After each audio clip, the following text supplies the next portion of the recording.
Sunday GUNDAY.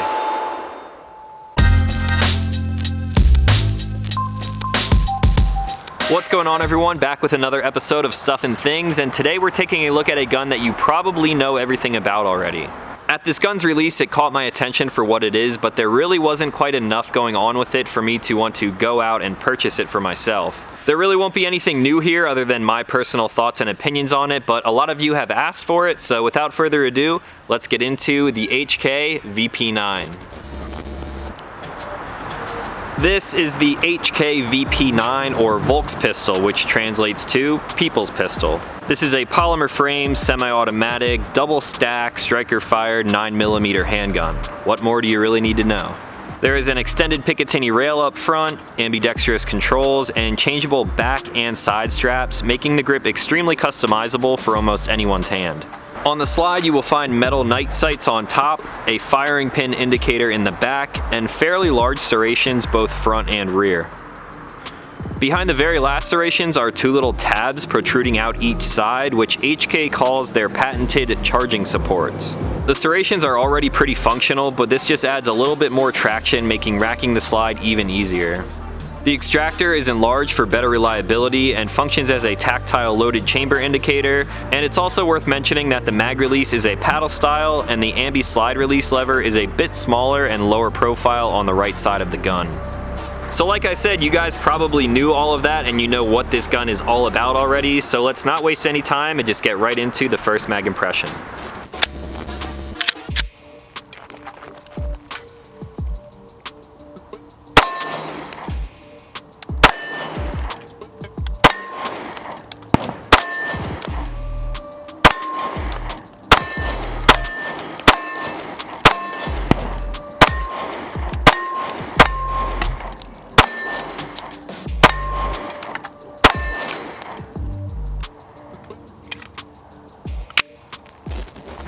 Alright guys, back after the first mag. You already know the drill. We're going to start from the top down with the sights. These are 3-dot night sights. They are metal construction, and I really don't have anything bad to say about them. Typically when I buy a gun, especially if they are plastic sights and they are not night sights, I will swap them out for something very similar to this. I can definitely get a nice sight picture with pretty decent accuracy, and I have checked these things out in the dark as well, and they glow pretty much just as well as some other sights that I have put on aftermarket on some guns. I do like the slide serrations, of course, up front and in the rear. They are a little bit more spaced out than you will find on some other guns, and I actually like that. I feel like sometimes when serrations are very close together, it doesn't give you as good of traction as you would get with something like this. They are very functional, both front and rear, and they do also have the charging supports on here. That's one thing that I'm not a huge fan of. If you take a close look, you can probably tell that these little inserts are actually polymer, and on the left side of the gun, this one is actually a little bit loose. I've heard a lot of people say that about these guns. Some people think it's a huge problem. I really don't think it's a big deal, but at the same time, it would be nice to see those things actually machined into the slide. Maybe metal instead of polymer, or just not included at all. I think the gun is fine without those. Like I said, the serrations are already very functional, so those things almost seem to kind of be in the way a little bit, but at the same time, a little bit extra functionality, I'm not gonna knock it for that. Having this little firing pin indicator in the rear is also something that you don't see a whole lot anymore. I actually had one of those on the first handgun that I ever purchased, and it's kind of nice seeing it again. Could I do without it? Yeah, definitely, but at the same time, it is nice knowing when the gun is charged and ready to fire. There, after I pulled the trigger, you can see that the red is no longer showing. If I rack the gun, then it will become visible again. I do like the enlarged extractor. It also does double as a loaded chamber indicator, as most guns actually do. Making that thing enlarge is definitely nice, and it should keep this thing being very reliable, which it has been for me so far. There are ambidextrous controls on the VP9, so when the slide is locked back, even with a mag in here, I can easily drop the slide. The control on the left side of the gun is definitely larger for right-handed shooters, which I am. And I do like that the one on the right side of the gun is a little bit smaller, more low profile, because I'm not going to be shooting left-handed very often, so if that thing protrudes out pretty far, it might get in the way.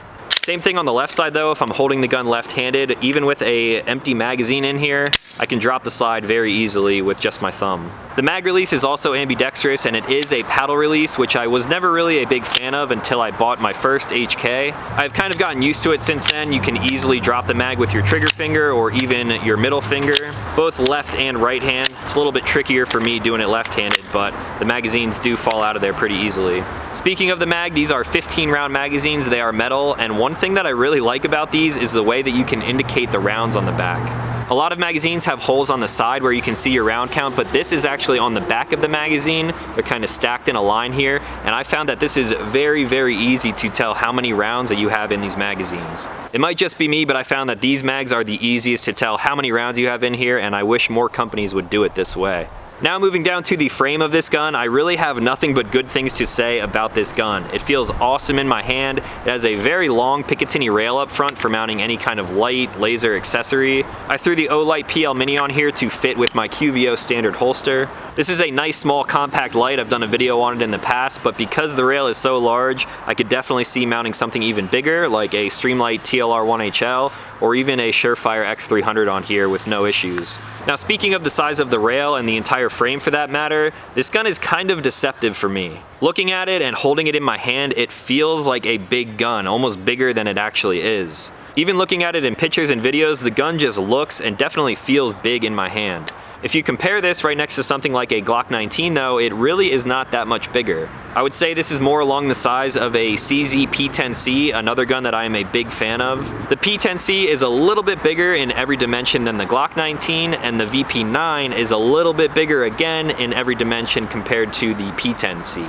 My thoughts on sizes for concealed carry guns is kind of like constantly evolving. And although this gun is a little bit bigger than what I'm used to, I would see no problem concealing this thing appendix, 3 or 4 o'clock, or of course on the outside of the waistband like you see in this video.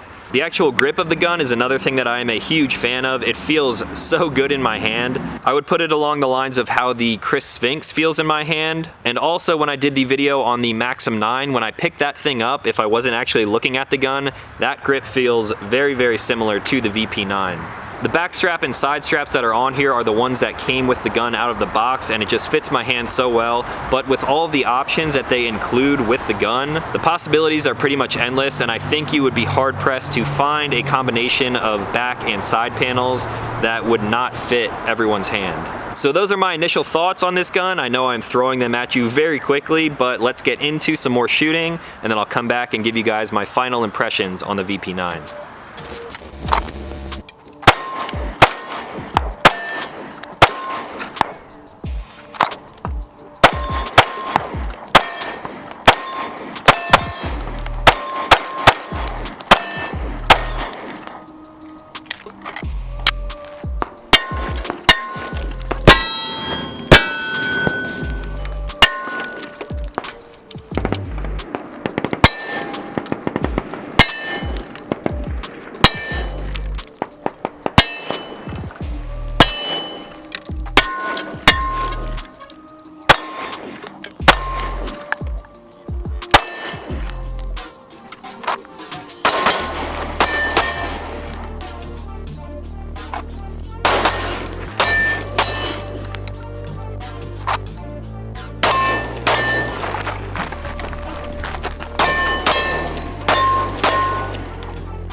Alright guys, back for my final thoughts on the VP9. There is still a lot to talk about, but first, let's talk about the trigger. When this gun first released back in 2014, the trigger was phenomenal for what it was. There really weren't any other striker-fired guns out there that came with a trigger this nice from the factory. But now going 4 years forward, the trigger is still nice, but I believe that there are other stock triggers out there that do feel a little bit better. Again, this is all my opinion.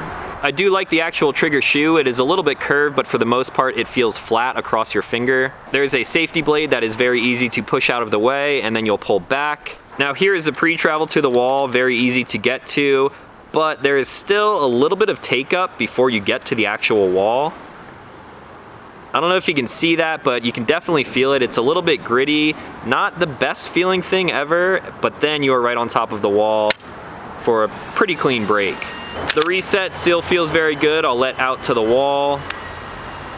Definitely tactile and audible. It kind of pushes my finger a little bit further than I would like.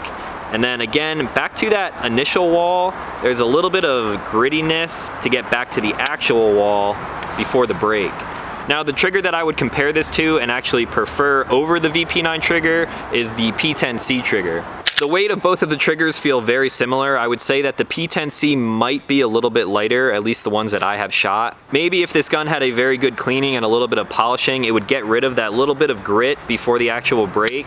But at the same time, it's still not bad. I'm not knocking this trigger at all. I was still very accurate with this gun. I could make follow-up shots pretty precisely and quickly. And like I said, in its stock form, it is definitely a very good trigger. For a stock polymer frame striker-fired pistol, this is definitely in my top 3 for triggers. Now let's go back to uses of this gun. Yes, it is bigger in almost every aspect than other guns that I am more accustomed to, but that would not stop me from carrying this gun at all. From what I have experienced, it is very reliable. I've shot many VP9s in the past without issues. The gun feels great in my hand. The sight picture is nice. There really isn't a whole lot that I would change on here, except maybe if I ever go out and purchase one of these on my own. They do have a button release version over the paddle release. That's just kind of nitpicking though. This is definitely a gun that I would recommend to someone who is looking into this type of market. Overall, it's a very solid platform. You get a lot of good stuff with this package. And just like the FN 509, this isn't a gun that I really need, but after shooting it and kind of seeing what it offers, it is on that list of things that I still want to buy. Do I need a VP9? Do I need another polymer striker-fired pistol? No. But it is nice to have in the arsenal, especially at the price point where you can find these at now. You can probably pick up a VP9 very local to you around the $450, $475 mark. So yeah, I definitely give my stamp of approval on the VP9 if you were thinking about picking one up and you haven't already. If you want to know my thoughts on anything else about this gun or you have any questions, feel free to leave those in the comments down below. Of course, big shout out to QVO Tactical for letting me borrow their shotgun and providing the ammo for this video. If you guys want to pick up a holster like this standard that I've been running the whole time, this is the gun that they use to test fit all of your holsters before they go out. If you want to pick one up, I will leave a link and a discount code in the description down below. Now, if you are new to the channel, consider clicking subscribe because I make new videos every week, and that's going to be all for today. So as always, thank you guys for watching, and I'll talk to you in the next one.